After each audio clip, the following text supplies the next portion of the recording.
Dear parents and students, जैसे हमने commitment किया था कि कैप 2 ऑफ एडमिशन फॉर्म कैसे भरना है, हम उस पर एक डिटेल्ड वीडियो डालेंगे। So here is the video. यहाँ पर आपको अपने लॉगिन पेज पर डालना है आपका लॉगिन इन्फॉर्मेशन। आप जैसे ही उसके अंदर में इनपुट डालेंगे, कैप्चा डालने के बाद में आप उसको लॉगिन कीजिए। जैसे ही आप लॉगिन करेंगे उसके बाद में आप इस वाले पेज पे लैंड करेंगे। यहाँ जाने के बाद में आप स्क्रीन के लेफ़्ट साइड के अपर कॉर्नर पे जाइए, जहाँ पे लॉक वाला ऑप्शन दिया हुआ है उसको क्लिक कीजिए। यहाँ पे आपको आपके फॉर्म के डिफरेंट सेक्शंस आ जाएंगे। सेक्शन 1 जब तक कि आप लॉक नहीं करेंगे तब तक याद रखिएगा आप पार्ट 2 पर नहीं जा पाएंगे।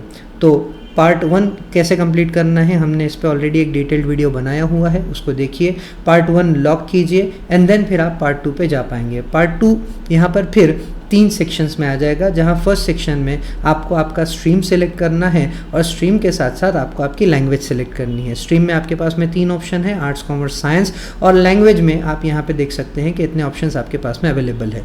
लैंग्वेज याद रखिएगा जो आप सेलेक्ट करेंगे उसी लैंग्वेज में आप अपने 11th-12th के पेपर्स देंगे।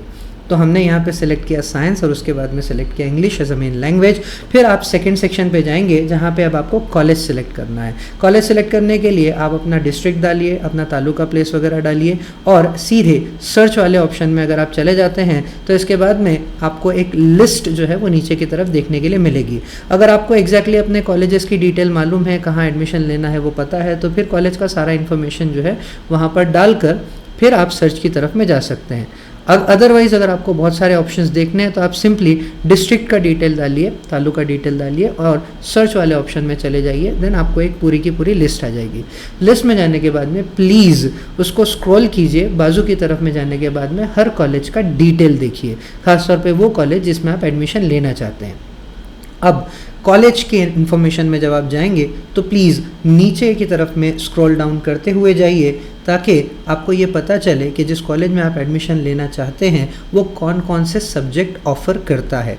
उस कॉलेज में आर्ट्स, कॉमर्स, साइंस में किन किन सब्जेक्ट्स को पढ़ाया जाता है, क्या ऑप्शंस आपके पास में रहेंगे, ये सारी चीज़ की तरफ में जाइए। यहाँ पर जिस कॉलेज को हमने ओपन किया है उसमें आप नीचे देख सकते हैं कि कोई भी बायफोकल सब्जेक्ट यहाँ पर ऑफ़र नहीं किया जा रहा।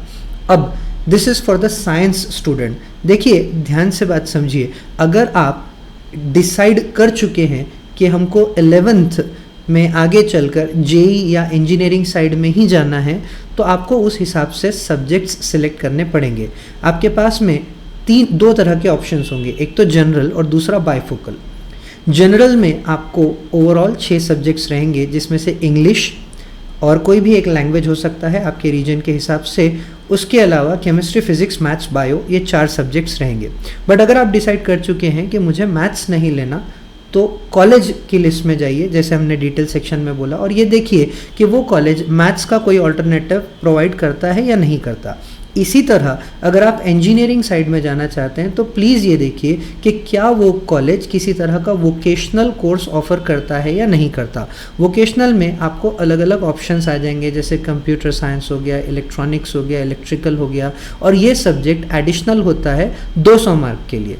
तो वो स्टूडेंट्स जो इंजीनियरिंग कंफर्म कर चुके हैं, जिनको बायो नहीं लेना और बायो के साथ साथ कोई एक और लैंग्वेज भी नहीं लेनी है, वो स्टूडेंट्स वोकेशनल जा सकते हैं। जैसे यहाँ पे आप वोकेशनल के वहाँ जाइए, बायफोकल को सर्च कीजिए एंड देन फिर अब जो कॉलेज लिस्ट आएगी वो उन कॉलेजेस की होगी जो बायफोकल ऑफ़र करते हैं। जैसे यहाँ पे आप देख सकते हैं कि ये कॉलेज जो हमने सेलेक्ट किया है ये 2 बायफोकल्स ऑफ़र करता है। इंजीनियरिंग वालों के लिए यहाँ कंप्यूटर साइंस है, इसी तरह नीट वालों के लिए यहाँ पे फिशरीज़ हैं।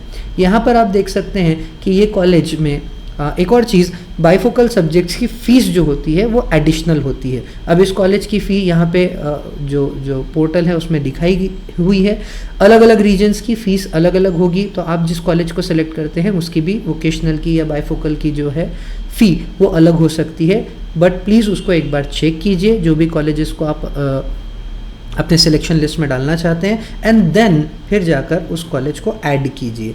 इस तरह से आप 1 से लेके 10 तक के मैक्सिमम कॉलेजेस को सेलेक्ट कर सकते हैं। जस्ट फॉर एग्जांपल हमने यहाँ पे ये 2 कॉलेजेस को सेलेक्ट किया हुआ है। ऑब्वियसली हमने ये चेक कर लिया है कि कॉलेज बायफोकल अलाउ करता है या नहीं करता। इसके अलावा यहाँ पे आप अगर वो एरो वाले पार्ट पे चले जाते हैं तो आप उसको क्लिक करके अपने प्रेफरेंस को चेंज कर सकते हैं, कॉलेजेस को ऊपर नीचे कर सकते हैं। वंस आपका प्रेफरेंस सिलेक्ट हो जाए, याद रखिए जो कॉलेज का नाम ऊपर आएगा उसको पहले प्रायोरिटी दी जाएगी, उसके हिसाब से फिर आप उसको फाइनली सेव कर लीजिए। और सेव करने के बाद में फिर नेक्स्ट ऑप्शन ये रहेगा, वंस आपका प्रेफरेंस लिस्ट सेव हो जाए तो फिर नेक्स्ट ऑप्शन ये रहेगा कि अब आप अपनी एप्लीकेशन को फाइनली लॉक करेंगे सेकेंड टाइम।